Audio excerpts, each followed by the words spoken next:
नमस्कार, मी Sagar Patil. SP9 Marathi news चॅनलमध्ये आपले सहर्ष स्वागत.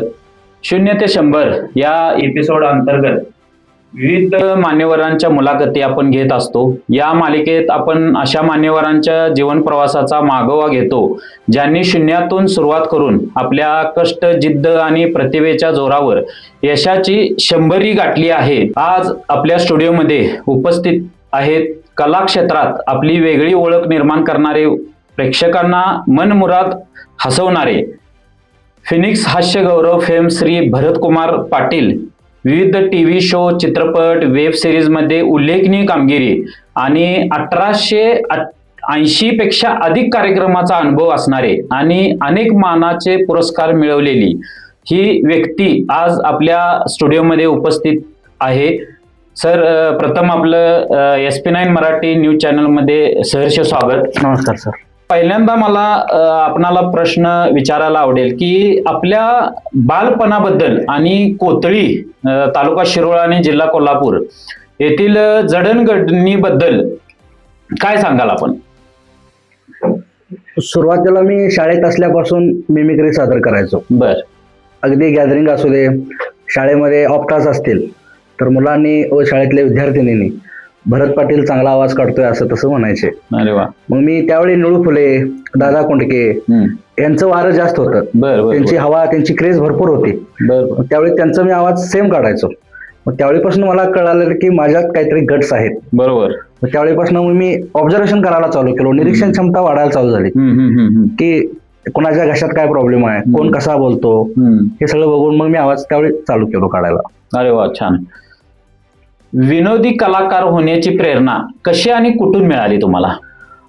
पूर्ण आमच्या घराण्यामध्ये कोणी कलाकार नव्हतंच. बरोबर. पण मी लहानपणापासून तुम्हाला मगाशी बोलल्याप्रमाणे ऑब्झर्वेशन हा शब्द फार महत्वाचा. निरीक्षण क्षमता. बरोबर. प्रत्येकाकडे वेगळी काहीतरी कला असते. बघण्याचा दृष्टिकोन पाहिजे. बरोबर. मग मी प्रत्येक माणसाकडे, कोण घशात बोलतो, कोण नाकात बोलतो, कोण कटाळूत बोलतो, कोण कसा बोलतो, ह्याच्याकडे माझं फार लक्ष होतं. बरोबर. त्यावेळीपासून मी कार्यक्रम करायला चालू केलो. सन 2011 पासून मी कार्यक्रम करायला चालू केलो. अरे वा, छान. जे तुमचं कला क्षेत्रात बालपणापासूनच म्हणजे शाळेच्या ह्याच्यापासूनच सुरुवात झाली. मला सांगा, सुरुवातीच्या काळात कोणत्या अडचणी सामोरे जावे लागले तुम्हाला? सोशल मीडिया त्यावेळी काही एवढं नव्हतंच. या 5-6 वर्षामध्ये सोशल मीडियाचा वावर जास्त चालू झालेला आहे आणि त्यावेळीपासून ते आज ताग आहेत. माझ्याकडे कोणताही साधन नाही आहे, आजही नाही आहे माझ्याकडे. बरोबर. पण माझी सोशल मीडिया टीम आहे चांगली. ओके. मग मला भरपूर गावातले मित्र सहकार्य करतात. बर. माझं स्वतःच न्यूज चॅनल, तुमचं कसं न्यूज चॅनल आहे तसं माझं हा युट्यूब चॅनल असू दे किंवा इंस्टाग्राम चॅनल असू दे. आमचा एक बंधू आहे निलेश पाटील कोथळी. तो 2011 पासून माझं सगळं चालू होतं. हो. म्हणजे कला क्षेत्रात तुम्ही आधीपासून या आणि स्वतःच प्लॅटफॉर्म पण तुम्ही स्वतः हे केलंय, चालू केलं. बरोबर. मला सांगा, कोल्हापूर येथे झालेल्या फिनिक्स हास्य गौरव स्पर्धेत 3य क्रमांक तुम्ही मिळवला. त्याचा अनुभव कसा होता? त्यामध्ये 57 स्पर्धक होते सर. बर. एकूण 57 स्पर्धक. त्यावेळी मी, माझे एक सहकारी आहेत उदय शिरोळकर म्हणून. डॉक्टर पेशंट आलं. बर. हे एक विनोदी कॅरेक्टर आम्ही त्यावेळी सादर केलं होतं. बर. त्याचं आम्ही सराव जवळजवळ 6 महिने करत होतो शिरोळमध्येच. मग कोल्हापूर येथे फिनिक्स हास्य गौरव स्पर्धा होत्या. तिथं आमचा 3य क्रमांक आला. बरोबर. डॉक्टराची भूमिका हे उदय शिरोळकर केले होते. बरोबर. पेशंटची भूमिका मी केलो होतो. अरे वा. त्यामुळे लोकांना एवढं ते भावलं की तिथं आम्हाला 57 स्पर्धकांमध्ये 3य क्रमांक मिळाला. अरे वा, छान. मला सांगा, तुमचं जन्मगाव कुंभोज, कोथळी. ओके. तर कुंभोज येथे हास्य सम्राट स्पर्धेत प्रथम क्रमांक मिळवला होता. 100%. तर त्यावेळी काय असं वेगळं वाटलं होतं तुम्हाला? त्यावेळी माझा नंबर येईल याची गॅरंटी मला नव्हती. कारण मी सगळ्यात त्या स्पर्धेमध्ये लहान वयाचा मीच होतो. अनेक ज्येष्ठ कलाकार त्यामध्ये होते. किंवा हास्य सम्राट स्पर्धा कशी असते हे मी पहिल्यांदा तिथं बघितली किंवा त्या स्पर्धेत भाग घेतलो.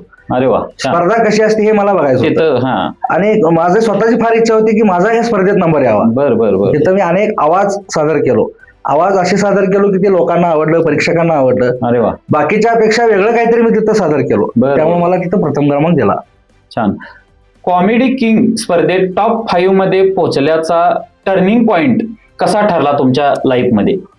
कॉमेडी किंग ह्या ऑडिशन होत्या, कोल्हापूरमध्येच होत्या. हा जवळजवळ 500 ते 600 स्पर्धक तिथे आले होते. हा हा हा हा फार नमुन्याचे आले होते. बर. माझ्यापेक्षा कितीतरी पटीने चांगले कलाकार हा हा हा तिथे आले होते. ओके. भरपूर आले होते. बर बर. मग असं तुम्ही आता माझी जशी मुलाखत घेता हा हा हा असं तिथं ऑडिशन घेत होते. बर बर. मग तिथं सगळे टीव्ही सिरियलला जे काम करत होते हा मोठ्या म्हणजे अगदी मोठ्या मोठ्या स्टेजवरती, TV, मग ते हा. कॉमेडीचे बुलेट ट्रेन असू देत किंवा चला हवा उद्यामधले निलेश साबळे असू देत बर बर किंवा भाऊ बर. कदम असू देत, हा हा हा यांच्या समोर मी आवाज काढलो. बर. आवाज एवढा छान आवडला त्यांना, एवढा छान आवडला की त्यांनी मला पुढच्या फेरीत दाखल केलं. अरे वा. टॉप 5 मध्ये मला तिथे घेतलं. हा हा शेवटी मग बाकीच्या कलाकारांना त्यांनी वाव दिला, हा. कारण ज्यांचे युट्यूबला जास्त सबस्क्राईब आहेत त्यांना त्यांनी चालना दिली. चालना दिली. माझं युट्यूब चॅनल नव्हतं त्यावेळी, नव्हते. हा किंवा त्यावेळी तुमचं नाव काय नव्हतं माझं, नव्हते त्यावेळी. त्यामुळे मला तिथं संधी दिली नाही. अरे वा छान. म्हणजे थोडक्यात काय की तुम्ही नंबर येऊ दे नाही येऊ दे प्रयत्न केला 100% आणि एवढ्या नॅशनल चॅनलच्या ह्याच्यावर प्लॅटफॉर्म मिळतोय हे सगळ्यात तुमच्यासाठी एक म्हणजे एक काय म्हणतात ते अविस्मरणीय छान होता. क्षण पण होता. तुम्ही मला सांगा, कलर्स मराठीवरील कॉमेडीची बुलेट ट्रेन या कार्यक्रमात तुमचा अनुभव कसा होता? कार्यक्रम मी त्यात सादर केलेला नाही आहे. कॉमेडीचे बुलेट ट्रेन ह्या टीव्हीवर मी काय कार्यक्रम, पण त्यांच्या ज्या ऑडिशन होत्या तिथं माझा कार्यक्रम झाला. बर बर. आणि मी मगाशी बोलल्याप्रमाणे अगदी एकाविषयी एक त्यामध्ये काम करणारे कलाकार माझं ऑडिशन घेत होते. अरे वा. माझ्यासारख्या किती जणांचं पण घेत होते. घेतलेलं. आता इथं कसं बंद खोलीत आपण माझी मुलाखत घेताय, बरोबर, असंच ऑडिशन घेतो. ऑडिशन घेतलं. पण मी तिथं आवाज जे काढत होतो ते आवाज ऐकून खरोखरच तीच व्यक्ती आली का काय ऑडिशन द्यायला, अरे वा, असं त्या लोकांना वाटत होतं. अरे वा. त्यांनी मला आश्वासन दिलं की आम्ही तुम्हाला पुढे घेऊ वगैरे.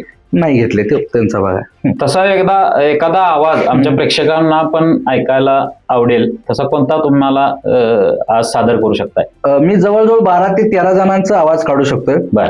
मग त्यामध्ये मकरंद अनासपुरे असू देत, अरे वा, सयाजी शिंदे असू देत, अरे वा, अशोक सराफ असू देत, बर बर, केंद्रीय कृषी मंत्री माजी शरदचंद्रजी पवार साहेब असू देत, अच्छा, अजितदादा पवार साहेब असू वा, देत, मस्त, निळू फुले, राधा कोंडके, सदाभाऊ खोत, आर पाटील, असे मी कित्येक जणांचा आवाज काढू शकतोय. अरे वा. त्यामध्ये आता तुम्ही विनंती करताय म्हणून मी तुमच्यासाठी आणि आपल्या सर्व प्रेक्षकांच्यासाठी मी एक सिने अभिनेते मकरंद अनासपुरेंचा आवाज काढतो. आणि हा आवाज मी स्वतः मकरंद अनासपुरे यांच्या समोर देखील काढलेला आहे. अरे वा. आणि त्यांनी तर असं माझ्याकडे हात जोडले त्याने म्हणले की आवाज काढणारे भरपूर आहेत, पण इतका सेम आवाज नाही कोणी काढला. तो आवाज मी आपल्या समोर सादर करतो.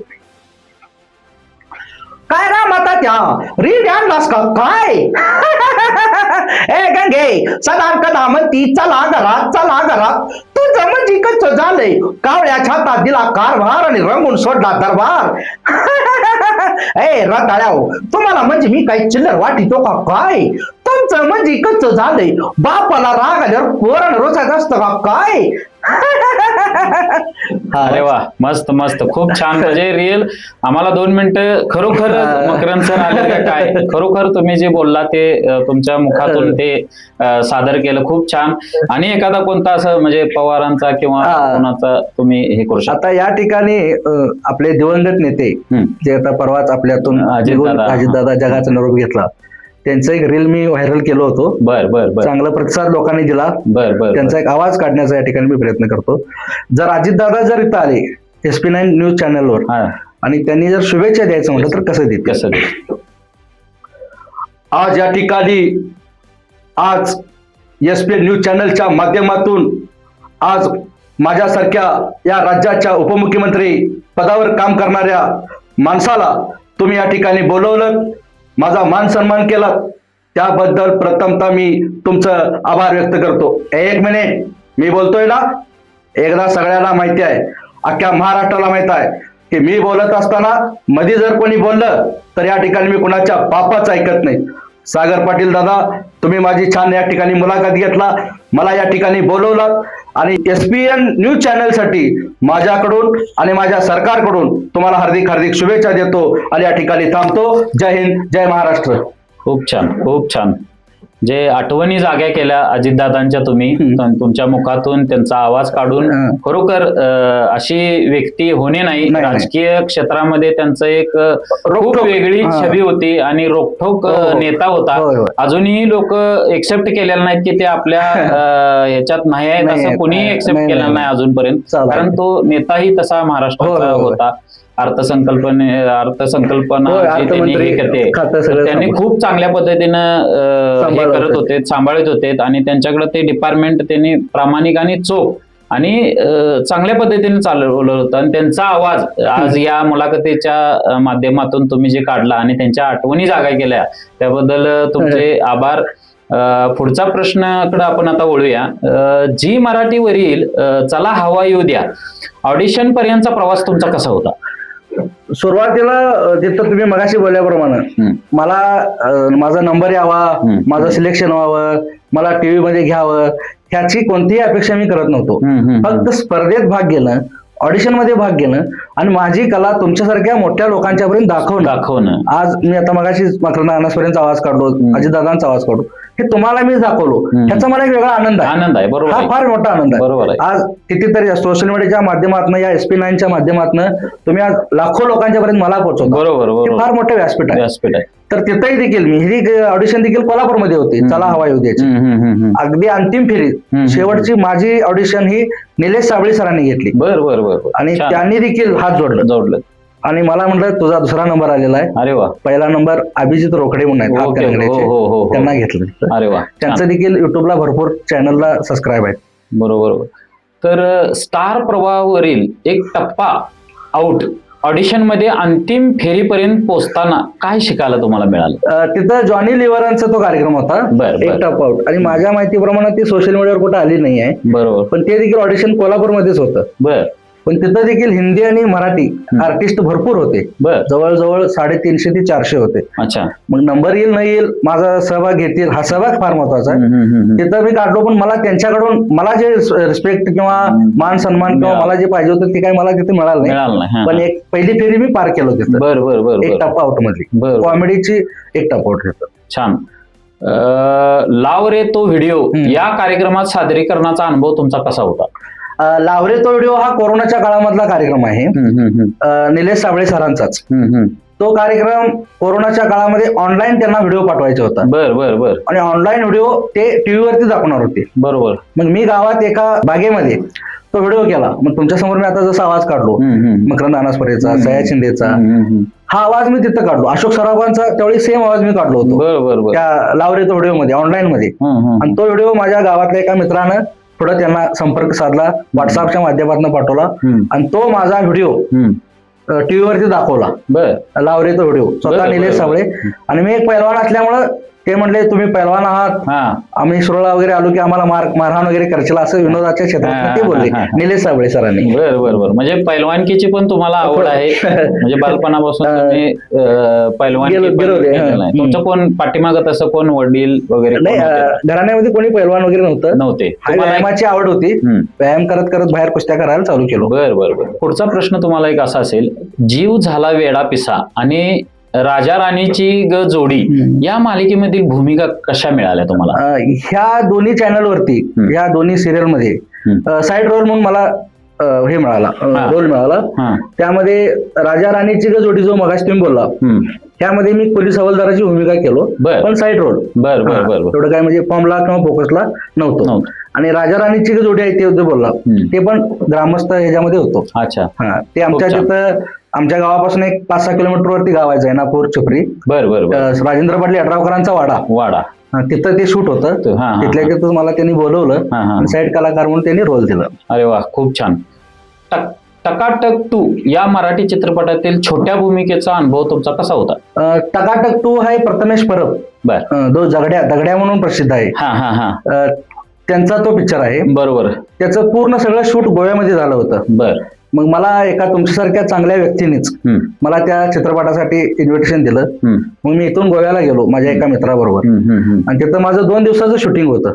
लग्नाचा कार्यक्रम होता, त्या लग्नाच्या कार्यक्रमामध्ये माझं एक छोटीशी भूमिका होती. छान, खूप छान.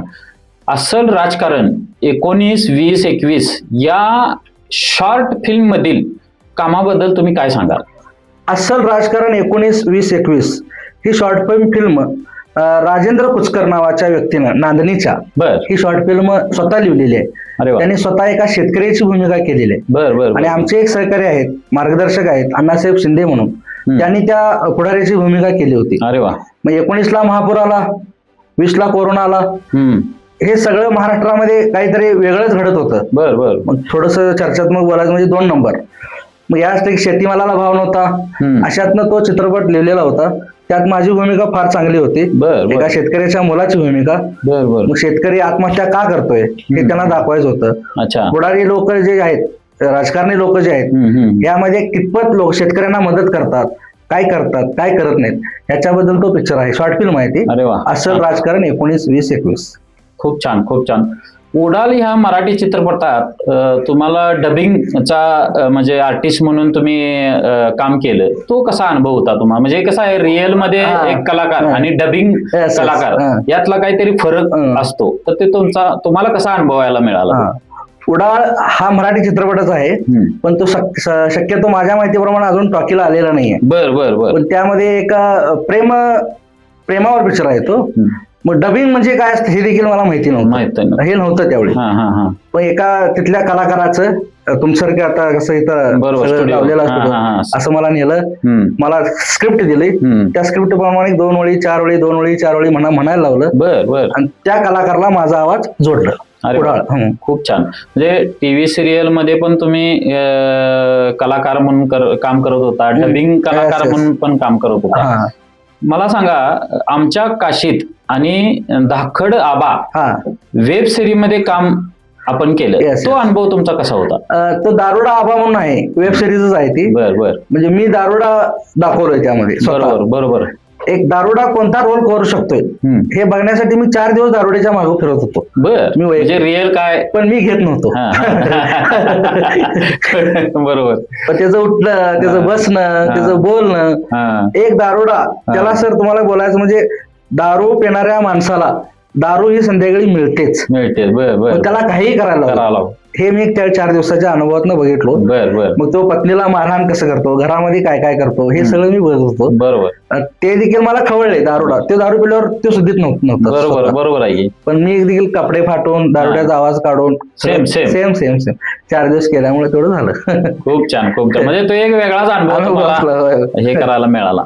मला सांगा, डिजिटल प्लॅटफॉर्ममुळे कलाकारांना कोणत्या नव्या संधी मिळत असतात? आता सर जो तो उठलाय आणि इंस्टाग्रामचा वापर चालू आहे. इंस्टाग्रामवर रील करणाऱ्यांच्या पेक्षा बघणाऱ्यांच्या पेक्षा करणाऱ्यांची संख्या फार कमी झाली. जो तो आज म्हणजे बोलण्यासारखं भरपूर आहे. पण हे व्यासपीठाचा ते सोशल मीडिया किंवा एक SP9 न्यूज आहे की नाही, तिथं मी काही गोष्टी बंधनकारक असल्यामुळे बोलू शकणार नाही. बऱ्याचशा अश्लीलता देखील त्यामध्ये वाढलेली आहे. त्यामुळं करणाऱ्यांच्या पेक्षा बघणाऱ्यांची संख्या कमी झाली म्हटलं तर काही वावगं ठरणार नाही. सोशल मीडियाचा वापर जेवढा चांगला आहे तेवढा वाईट देखील कडे तोच चाललेला आहे. बरोबर आहे. जो तुम्हाला प्रेरणा देतो, मार्गदर्शन करतो, ह्यांचं सर कोण ऐकायला वेळ नाही. लगेच आपल्यासारखी लोक वर ढकलतात. बरोबर आहे. मोटिवेशनल जे व्हिडिओ करतात चांगलं, त्यातलं काहीतरी घेण्यासारखं आध्यात्मिकता आहे त्यातलं काय, पण आपण वर ढकलतो. अश्लीलताचं प्रमाण देखील त्यात भरपूर वाढलेलं आहे. लोक त्याच्याकडे वळलेले आहेत. त्यामुळे इंस्टाग्राम चांगलं पण आहे, वाईट पण आहे. पण त्याचा वापर आज तरुणाई, माझ्यासारखे तरुणाई असू किंवा सर्व वयोगटातली लोक त्याचा वापर भरपूर करायलेत इंस्टाग्राम. अच्छा. तुम्ही आता टीव्ही सिरियल मध्ये पण काम करता, शॉर्ट फिल्म मध्ये पण काम करता, मालिकेमध्ये पण काम करता, त्याचबरोबर गाण्यामध्ये पण लीड रोल केले. त्यामध्ये गोड गोड वाटलं, गार गार वाटलं, कच्च्या बदाम आणि तुझ्यावर जीव जडला, या गाण्यामधला लीड रोलचा तुमचा अनुभव कसा होता? ते गॉड गॉड वाटल, गारगाड वाटल हे आहे ते दादा कोंडके जर असते आता तर त्यांनी हे गाणं 100% केलं असतं. मग मीच दादा कोंडकेची भूमिका त्यामध्ये पार पाडलो. ते थोडस एक 2 मिनिट 2 ओळी मी ते म्हणतो. गार गार वाटल, गॉड गॉड वाटल, आत बाहेर केल्यावर, कोरोना होता, सुई आत बाहेर केल्यावर, असं ते डबल मिनिंगचं गाणं होतं. कोरोनाची आली हो साथ, त्या कोरोनाच्या काळामध्ये ते मी गाणं केलं होतं. आमचे एक मार्गदर्शक अण्णासाहेब शिंदे त्यांनी स्वतः लिहिलं होतं. आणि त्या ठिकाणी मी गाणं आहे, ते माझं युट्यूबला गाणं आहे. गारगार वाटल, गॉड गॉड वाटल, आतवेर केल्यावर. तुम्ही गायलं तर का? नाही, गाणं गायलं अण्णासाहेब शिंदे यांनी, लिहिलं अण्णासाहेब शिंदे यांनी. त्यामध्ये मी रोल केला एका लेडीजला घेऊन. बरोबर. तुम्ही आतापर्यंत जवळजवळ 1880 पेक्षा अधिक कार्यक्रम सादर करताना प्रेक्षकांनी प्रेक्षकांच्या बरोबर कसा संवाद तुमचा साधला? सर मी 1880 कार्यक्रम केलो, 2011 पासून मी कार्यक्रम करतोय. जवळजवळ 14 वर्षे ह्या कला क्षेत्रामध्ये आहे. बर. हसा पण जोरात हे मी माझ्या कार्यक्रमाचं नाव ठेवलोय. माझा पहिला कार्यक्रम माझ्याच कोथळी गावानगरीत सन्मती नगरमध्ये पार पडला. तिथं मला 1.5 तासाचा मी कार्यक्रम केलो. बरं. तिथनं मला तुम्ही म्हटल्याप्रमाणे मला वाटलं की माझ्यात काहीतरी आहे. मग माझा दुसरा कार्यक्रम बाहेरगावी, माझा दुसरा कार्यक्रम आणि बाहेरगावी पहिला कार्यक्रम तो कोचीमध्ये झाला सर. जिन मंदिरामध्ये झाला. पर्यटन पर्व होतं. खूप छान. हा, पर्यवेक्षण करून व्याख्यानमालेमध्ये झालं. त्यावेळी मला 2011 साली 1,000 रुपये दिले होते. मग त्यावेळी मला वाटलं की एवढं केल्यावर एवढे मिळतात. कारण मी त्यावेळी कामाला जात होतो दुसऱ्याच्या शेतात लागवड टाकायला वगैरे. त्यावेळी 150 रुपये पगार होतं. पण त्यावेळी मी 1.5 तास बोलल्यावर मला 1,000 रुपये मिळालं होतं. मी म्हटलं हे चांगलं आहे म्हटलं ह्याच्यापेक्षा. आणि त्यावेळी मला कार्यक्रम करायचं ती आवड निर्माण झाली, लोकांना हसवायची आवड निर्माण झाली. आणि मी स्टेजवर सर कार्यक्रम कधीच करत नाही त्यावेळीपासून आज तागायत. मी असं प्रेक्षकांच्या मध्ये जाऊन कार्यक्रम पब्लिक मध्ये ग्राउंडवर ते लहान मुलं घेतो, त्यांना हसवतो. काही वयोवृद्ध असतात जे टेन्शन मध्ये असतात, बरोबर, त्यांना घेऊन मी त्यांना कार्यक्रम करतो. काही तरुणाई असते त्यांना घेऊन कार्यक्रम करतो. असं 1.5 तास मी हसा पण जोरात हे कार्यक्रम करतोय. खूपच छान, खूपच छान. मला सांगा, तुमचे अनेक प्रेक्षक असतील. आता तुम्ही कला क्षेत्रामध्ये गेले कित्येक वर्ष जर काम करताय, कला सादर करताय, लोकांना हसवता, तर मला सांगा ग्रामीण आणि शहरी प्रेक्षकांच्या प्रतिसादात तुम्हाला काय फरक जाणवतो? हा सर 100% तुम्ही मला चांगला प्रश्न विचारलात. कारण बरेचसे प्रॉब्लेम येतात. मग शहरी आणि ग्रामीण हे 2 प्रकार आहेत. ग्रामीण भागामध्ये जो उत्स्फूर्त प्रतिसाद असतो ते लोक पुढे येऊन बसणार, बरोबर, ते मान सन्मान देणार, मन मुराद हसणार. अरे वा. आणि शहरी मध्ये थोडंसं बंधनकारक आहे, पण आता चालू आहे. बरोबर, काय नाही हरकत नाही, बिंदास बोला. काय प्रॉब्लेम? शहरामध्ये सर पुढे येऊन लोक बसत नाही. आणि सोशल मीडियाचा वापर शहरी लोक पण जास्त करतात. मग ते सगळे सर नोकरदार वगैरे वर्ग वगैरे असतोय.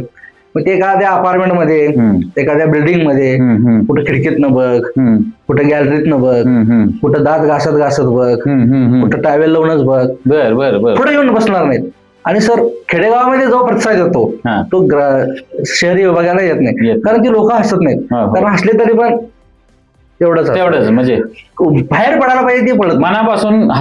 सर रोज माणसाने एकदा तरी खळ हसलं पाहिजे. दिल खुलास हसलं पाहिजे. तुम्ही आज कुठल्या पदावर आहात, बरोबर, तुम्ही कोण आहात हे फार महत्वाचं नाही, हसलं पाहिजे. बरोबर आहे की तेच जीवन आहे. सर आज तुम्हाला सांगायचं म्हणजे हसण्याचे क्लासेस निघाले. आपण स्वतःहून खिशातले पैसे द्यायचे आणि उगाच सर हा काय चाललंय, काय उपयोग नाही. बरोबर आहे की नाही. तुम्ही या माध्यमातून चांगला संदेश दिला की लोकांनी हसलं पाहिजे. सर खूप छान. मला सांगा, आतापर्यंत कला क्षेत्रात काम करत आला, तुमच्या कला क्षेत्रात काम केल्याची एक पोचपावती म्हणून तुम्हाला अनेक पुरस्कार मिळाले. त्यामध्ये हास्यभूषण, कला सम्राट, हास्य सम्राट, कलारत्न, कलाभूषण इत्यादी पुरस्कार तुम्हाला मिळाले. त्यातला कोणता पुरस्कार आपल्या हृदयाच्या सर्वात जवळचा आहे? सर तुम्ही म्हटल्याप्रमाणे मला अनेक पुरस्कार मिळाले. आज तुमच्यासारख्या SP9 न्यूज चॅनलनं जशी माझी दखल घेतली, आज 2011 ते 2026 पर्यंत मी अजूनपर्यंत कुठल्याही न्यूज चॅनलला मुलाखत दिलेली नाही. ही सर माझी पहिलीच मुलाखत. हे मी आवर्जून तुमच्या समोर सांगतोय. भाग्य असं काही म्हणता येणार नाही, कारण माझ्यासारख्या छोट्या कलाकाराला एवढं मोठं व्यासपीठ आपण मिळवून दिलात आणि हे काम तुम्ही केलात. आज मला लाखो लोकांच्या पर्यंत पोहोचवत आहे सर. अनेकांनी वृत्तपत्राच्या माध्यमातून माझी दखल घेतली. बरोबर आहे सर. माझी एक इच्छा होती, एबीपी माझ्यावर जसे गेस्ट येतात, खेळाडू असू देत, कलाकार असू देत, त्यांना सर बघितलं की मला वाटायचं मला देखील असं मुलाखत घेणारं कोणतरी पाहिजे. बरोबर आहे. पण ते सर तुमच्या माध्यमातून आणि SP9च्या माध्यमातून, तुमच्या सर्व टीमच्या माध्यमातून मला सर तुम्ही दिलात, त्याबद्दल मी पहिल्यांदा तुमचा आभार मानतो. राहिलेला प्रश्न म्हणजे तुमचा तो हास्यभूषण पुरस्कार, कला सम्राट पुरस्कार, भरपूर सर पुरस्कार लोकांनी दिलेले आहेत, त्याबद्दल मी त्या लोकांचे देखील आभार मानतो. हास्य सम्राट पुरस्कार सर मला मिळाला, मला वाटते कराडला मिळाला. बरोबर आहे. तो एक माझ्या अविस्मरणीय क्षण होता. दीपाली सय्यद मॅडम यांच्याकडून देखील मला महाराष्ट्र क्रीडारत्न ध्यानचंद, खूप छान, मेजर ध्यानचंद क्रीडारत्न पुरस्कार महाराष्ट्र हा पुरस्कार मिळाला. तो एक अविस्मरणीय क्षण आहे. बरेचसे पुरस्कार आहे, 350 पुरस्कार सर घरामध्ये ट्रॉफी वगैरे लावून ठेवले. अरे वा, खूप छान, खूप छान. तुमचं खरोखर मनपूर्वक अभिनंदन. मला सांगा, तुम्ही हे सर्व करत असताना म्हणजे कला क्षेत्रात तुम्ही काम करता, 24 तास ह्याच्यात वेळ खूप द्यावा लागतो. तर आपल्या यशामागे कुटुंबाचा किती मोठा वाटा आहे ह्यामध्ये तुम्ही काय सांगाल? कुटुंबाचा सर वाटा, माझे वडील मी कार्यक्रम चालू केल्यानंतर 1 महिन्यापूर्वी लगेच वारले. 2011ला मी कार्यक्रम चालू केलो आणि पुढल्या महिन्यातच माझे वडील एक्सपायर झाले. अटॅक आला त्यांना. ओके. मग मी सर पूर्ण दडपणामध्ये होतो. अच्छा. कारण माझं वय त्यावेळी पण कमी होतं आणि पूर्ण कुटुंबाची जबाबदारी माझ्यावर पडली. बरोबर आहे की. मी सर पूर्ण बंद केलो हे सगळं. बरोबर आहे. कार्यक्रम चालूही केला आणि बंदही केला. बर. मीच दुःखात आहे आणि तुम्हाला काय हसवायचं? बरोबर आहे की. हा सर माझ्या डोक्यात त्यावेळी मोठा माझ्यावरच तो आघात झाला आणि मी तुम्हाला का म्हणून हसवायचं? बरोबर आहे. नाही, पण तुमच्यासारख्या एका चांगल्या माणसानं माझ्याकडे हे मला सांगितलं असं काय नसतं, हेही दिवस जातील, चांगले दिवस येतील, गेलेला दिवस गेला, उद्या तू नवीन झेप घे, असं सर थोडंसं मोटिवेशनल आपल्यासारख्या एका लोकांनी केलं. परत मी त्यामध्ये हळूहळू उतरायला चालू केलो. माझी आई सर असते, माझा एक भाऊ आहे, तोही चांगला मला प्रतिसाद देतो. आई आहे, गावातले बरेचसे लोक, मित्र परिवार माझा चांगला आहे, सोशल मीडिया माझा चालवणारा चांगला आहे, सगळे सर सहकार्य केलेले आहेत आणि सगळ्यांचे सहकार्य केल्यामुळेच मी आज इथपर्यंत आलेलो आहे. खूप छान. आजच्या तरुण कलाकारांना आपण काय सल्ला द्याल? सर, कलाकारांना मी संदेश देण्यात का मी मोठा नाही आहे हे मी प्रांजळपणानं कबूल करतो. कारण माझ्यापेक्षा कितीतरी पावसाळे जास्त खाल्लेले कलाकार आहेत. लहान तोंडी मोठा घास घ्यायचं मला नाही आहे, पण माझ्यासारखे जे छोटे कलाकार आहेत त्यांना मी थोडंसं बोलू शकतो. बरोबर आहे. दिवस हे सर प्रत्येकाचे येतात. 100%. फक्त करत राहिलं पाहिजे, काम करत राहिलं पाहिजे. बरोबर. एक ना एक दिवस नक्की उजाडणार आणि त्या कलाकारांना देखील आपण व्यासपीठ मिळवून देणार. 100%. आणि मुलाखत त्यांचीही तुम्ही घेणार. 100%. चांगलं काम केला की सर चांगलं मिळणारच, चांगलंच होणार. लहान कलाकारांना माझं एवढं सांगणं आहे. मोठ्या कलाकारांना मी सांगण्यात पण लहान तोंडी मोठा घास मी घेऊ शकत नाही. मला सांगा, हसापण जोशात या आपल्या कार्यक्रमामागील मुख्य उद्देश काय आहे? हसा पण जोरात हे मी कार्यक्रमाचं नाव ठेवलं 2011 सालीच. कार्यक्रमाचं टायटलच असं आहे की हसा पण जोरात. कार्यक्रमातून तुम्हाला काही विनोद कळतील नाही कळतील तरी तुम्ही हसायचं का, तर मला बरं वाटण्यासाठी. हे मी सुरुवातीचं टायटल टाकलेलं आहे सर. लोकांचा भरपूर प्रतिसाद आहे सर. 1.5 तास मी नॉनस्टॉप कार्यक्रम करतो, अनेक आवाज काढतो, अनेक. आता खेडेगावामध्ये कोणीतरी वारलं तर बायका कसे रडतात, खेडेगावामध्ये उखाणे कसे घेतात, मी आता मगाशी आवाज काढलो, असे कितीतरी प्रकार मी त्यामध्ये करून. आता जरा काढलं तर अजून आणखीन प्रेक्षकांना आनंद वाटेल ऐकायला. आता सयाजी शिंदेचा सर मी मगाशी आवाज काढायचा राहिलो. सयाजी शिंदे सरांचा आवाज महाराष्ट्रामध्ये शक्यतो कोण काढत नाही, तरी पण एका दुसरा कोणतरी असेलच. जरी काढला तर मी देखील सयाजी शिंदे सरांचा आवाज सयाजी शिंदे यांच्या समोर काढलेला. त्यांना देखील सर बास झालतं, एवढं कसं काय परफेक्ट कसं, असं माझ्याशी बोलले सर. त्यांचा आवाज मी काढण्याचा आणि प्रेक्षकांना सांगायचा प्रयत्न करतो. ओके. पारे, अरे बापरे, पारे, गोठ्याकडे म्हणता ना, गोठ्याकडेच बसली होतीस. अरे बापरे, रोपाची गाणं दिवसाती जाणं, रोपाची गाणं दिवसाती जाणं, नजरेचा बाण ते लोका मान मारे चक्रा. काय बोलत आहे, लवकर बोल. बहुत हरामी आदमी हूं मैं, बहुत नालायक आदमी हूं मैं. तो विष्णुवाला पाटील ज्याला प्रत्येकाला चौकात तणून मारला, तो विष्णुवाला पाटील. अरे बापरे. खूप छान, खूप छान, मस्त. एकदम सयाजी संदेश उतरलेत का काय स्टुडिओ मध्ये असं वाटलं थोडा वेळ. खूप छान. मला सांगा, अजून जे ग्रामीण भागात कलाकार, अनेक वंचित कलाकार आहेत, तर बरेच त्या कलाकारांना व्यासपीठ मिळत नाही. आता तुम्ही एक बऱ्याच मुंबई सारख्या मेट्रो सिटीमध्ये जाऊन ऑडिशन देऊन तिथला जो अनुभव तुम्हाला खूप वेगळाच मिळाला असेल, तर पुढील काळात कोणते स्वप्न पूर्ण करायचे आहे असं तुमचं काय एक अजेंडा आहे? ध्येय सर हे प्रत्येकाचंच असतं, पण ते ध्येय सक्सेस होण्यासाठी त्याच्या मागं पळावं लागतं, धडपडावं लागतं, थांबून चालत नाही सर. बरोबर. कारण आज अशोक सराफ असतील, लक्ष्मीकांत बेर्डे असतील, सचिन पिळगावकर असतील, महेश कोठारे असतील, आज देखील ते, आज लक्ष्मीकांत बेर्डे हयात नाहीत, पण हे बाकीचे कलाकार आजही हयात असताना देखील आजही काम करतात. आणि त्यांना जर तुमच्यासारख्याने पत्रकारांनी सारखं विचारलं काय केलं, तर अशोक सराफ मामा म्हणतात मी अजून काहीच केलं नाही, अजून बरंच काही करायचं आहे. अशोक सराफ त्यांच्या आवाजात. बरोबर आहे सर, भरपूर करायचं आहे. नाही, करण्यासारखं भरपूर आहे, परंतु तुम्ही चिकाटी जिद्द या जोरावर आतापर्यंत आला आहात. भविष्यात तुम्ही येत्या 5 वर्षात तुम्हाला कुठं पाहताय? सर, यामध्ये मान सन्मान भरपूर मिळतो, पाय जमिनीवर पाहिजेत. थोडस मीपणा आला तर सर कुठेतरी गाडी रुळावरनं खाली येते. बरोबर. मीपणा येऊ द्यायचा नसतो. बरोबर. आणि सर मगाशी बोललात की कलाकारांना तुम्ही काय संदेश द्याल.